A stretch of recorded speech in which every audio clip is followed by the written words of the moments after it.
রাসূলুল্লাহ সাল্লাল্লাহু আলাইহি সাল্লাম একদিন হযরত বারা ইবনে আযিব রাদিয়াল্লাহু তাআলা আনহু থেকে বর্ণিত, নবীজি একদিন এক সাহাবীর জানাজা পড়তে গেছেন। জানাজা পড়তে গিয়ে খালি কবরের সামনে কিছুক্ষণ দাঁড়াইছেন। তখনও উনারে কবরে রাখে নাই, জানাজাও পড়ায় নাই।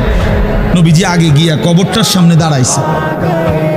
হযরত বারা ইবনে আযিব বলেন, আমরা নবীজির সাথে ছিলাম। আল্লাহর নবী সাল্লাল্লাহু আলাইহি সাল্লাম কবরের খালি এই কবরে দেখা অঝরে কাঁদতে শুরু করছে। আমরা সবাই সাহাবীরা নবীজির সাথে কাঁদতে শুরু করলাম।